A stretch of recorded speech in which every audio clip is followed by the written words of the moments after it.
नमस्कार साथियों, आज हम आए हैं गामा 2 सब रजिस्ट्रार ऑफिस के कंपाउंड में। आज हम जानेंगे सेमी कमर्शियल प्रॉपर्टी यानी किसान कोटे की प्रॉपर्टी के डॉक्यूमेंटेशन एवं रजिस्ट्रेशन वर्क के बारे में।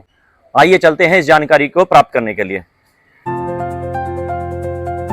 इस जानकारी को प्राप्त करने के लिए हमारे बीच मौजूद है advocate and deed writer association के पूर्व अध्यक्ष डॉक्टर दीपक कुमार शर्मा जी। सर नमस्कार। नमस्कार सर, हमारे व्यूअर्स ये जानना चाहते हैं कि जो ये सेमी कमर्शियल प्रॉपर्टी किसान कोटी की है, तो इसके डॉक्यूमेंटेशन वर्क को लेकर काफ़ी कंफ्यूज रहते हैं लोग। सोचते हैं किस तरीका का इसमें वर्क होगा, किस टाइप से हम रजिस्ट्री कराएंगे, क्या इसमें चार्जेस वगैरह हैं। तो सर आप कृपया करके हमारे व्यूअर्स को आप बताने की कष्ट करें कि इसका प्रोसेस क्या है, आखिर इसका शुरुआत कहाँ से होती है। ओके। तो अमित जी, पहले तो आपका बहुत बहुत अभिनंदन कि आपने धन्यवाद मुझे सर। चुना इस कार्य के लिए। और ये बहुत अच्छी बात है कि इस पॉडकास्ट के माध्यम से लोगों तक, मैक्सिमम लोगों तक ऑथेंटिकेटेड सूचना पहुंच जाएगी, तो उनका जो भी डाउट है वो क्लियर हो जाएगा। बहुत ज़्यादा डॉक्यूमेंटेशन इसमें नहीं है, कुछ 5-6 डॉक्यूमेंट की आपको विशेष रूप से ध्यान रखना है। सबसे पहले तो जब भी किसी को 6% का प्लॉट अलॉट हुआ है, तो इस अलॉट वर्ड से निकल के आता है डॉक्यूमेंट अलॉटमेंट लेटर। जी तो सर। आपको देखना है कि अलॉटमेंट लेटर उसी आदमी के नाम है जो आपको प्लॉट बेच रहा है। जी उस अलॉटमेंट लेटर के बाद में दूसरा, जब प्लॉट अलॉट होता है तो बिना लीज प्लान के अलॉट नहीं होता। जी लीज प्लान का मतलब है कि यदि आपका प्लॉट 200 वर्ग मीटर का है, 250 वर्ग मीटर का है या 190 वर्ग मीटर का है, टू साइड ओपन है, पार्क फेसिंग है, 18 मीटर रोड पे है, उसकी चारों साइड में क्या है ये उस लीज प्लान में वर्णित होता है। वर्णित। तो वो लीज प्लान की कॉपी दूसरा इंपॉर्टेंट जी डॉक्यूमेंट। और लीज प्लान के बाद में जो तीसरी चीज है वो है लीज डीड। जो किसान के जिसके नाम वो अलॉट हुआ है उसने उसकी लीज डीड करा रखी होगी, तो उस लीज डीड की कॉपी आपको चाहिए। उसके बाद में जो चौथी चीज़ है वो है पजेशन लेटर, क्योंकि जब आपका प्लॉट आपको मिला है तो उसका फिजिकल पजेशन भी आपको लेना चलो। अनिवार्य है। वो कागज भी आपको ग्रेटर नोएडा अथॉरिटी से मिला हुआ होगा। उसके बाद में कुछ प्लॉट पे कंप्लीशन का समय होता है कि इतने दिन के अंदर इसका कंप्लीशन करना है, कम से कम इतना निर्माण उस पर करना है।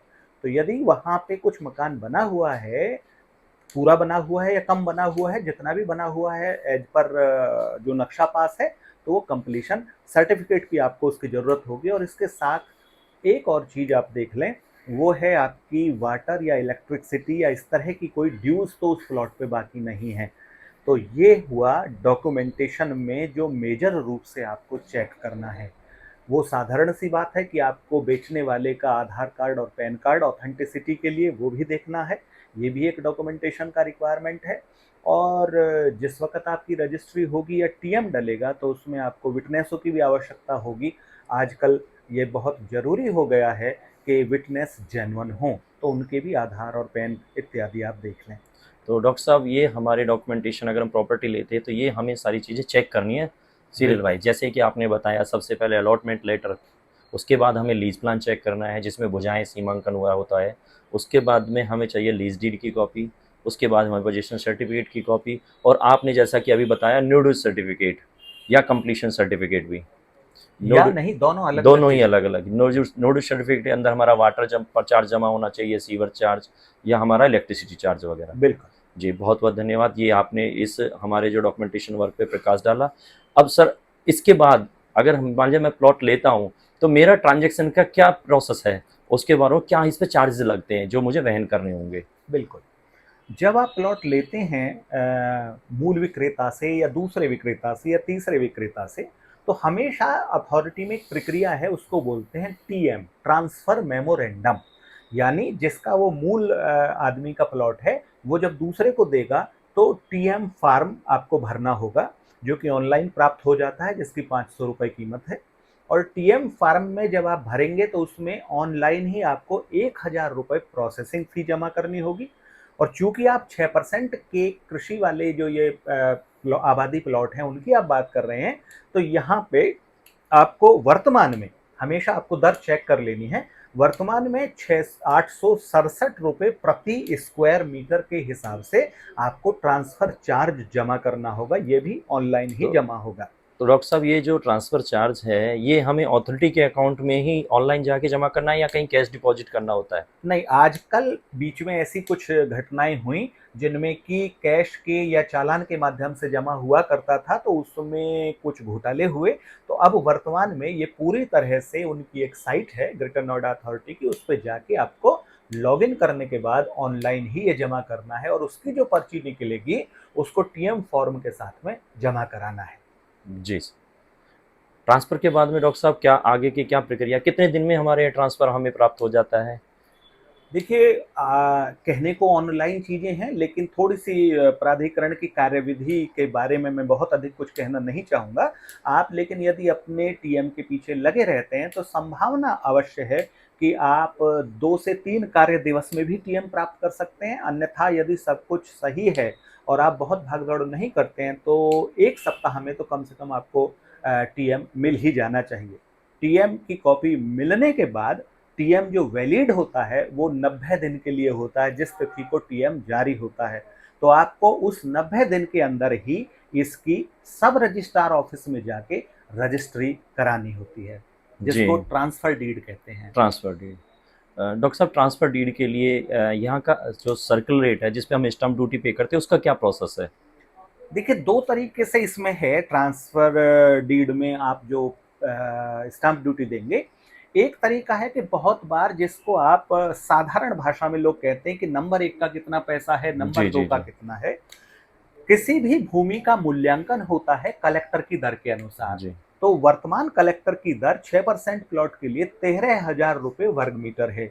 तो सपोज मानिए कि आपका 200 वर्ग मीटर का प्लॉट है, तो आपको तथाकथित जो नंबर 1 रुपए हैं वो 26 लाख रुपए हुए। जी, जी। तो जो 13,000 की कलेक्टर दर है, उसके अनुसार जो भी प्लॉट के क्षेत्रफल के अनुसार उसका मूल्य बन रहा हो, उसके 5% की दर से आपको स्टाम्प ड्यूटी खरीदनी होती है। जी, पर वास्तविकता में होता क्या है कि प्लॉट अक्सर अधिक मूल्य के होते हैं जो कलेक्टर दर है उससे ज़्यादा की। जी, और कई बार सेलर और बायर के बीच ये एग्रीमेंट रहता है कि जो भी पैसा दूंगा मैं आपको, वो या तो चेक के माध्यम से दूंगा या ट्रांसफर के माध्यम से दूंगा, कुछ भी पैसा मैं नगद में नहीं दूंगा। तो उसको नंबर 1 का पैसा कहा जाता है, यानी white value white of that value. Plot. तो वो यदि उसी 200 मीटर की सर्किल रेट के हिसाब से तो कीमत शायद 26 लाख रुपए बन रही है, लेकिन सौदा 1 करोड़ रुपए में यदि हुआ है, तो यदि उसकी व्हाइट वैल्यू के अनुसार स्टाम्प ड्यूटी देनी तय हुई है, तो उसका 5% फिर दी जाती जी। है। तो और 1% की जो भी मूल्य बनता है उसकी रसीद कटती है। ये खर्चा होता है आपका रजिस्ट्री के समय में। तो जो ये 1% की जो हमारी रसीद कटती है वो रजिस्ट्रार ऑफिस में वो भी हमारी जो है एक तरीक़ा से वाहित ही समझो उसको। बिल्कुल।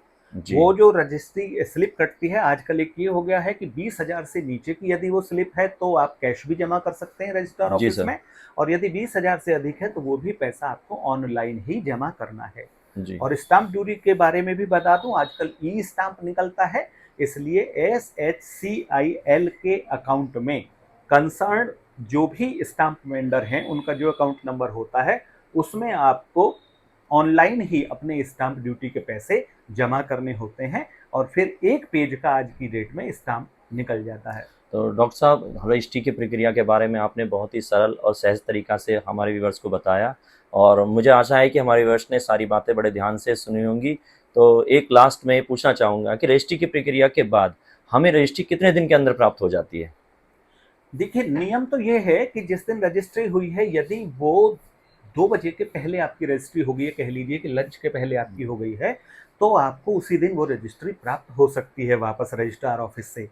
लेकिन वास्तविकता में जो चलन है वो ये है कि बहुत सारी रजिस्ट्रियाँ होती हैं और उनमें जल्दबाजी नहीं करनी चाहिए, क्योंकि वो स्कैनिंग के प्रोसेस जी, से भी जी, जी। गुजरती हैं।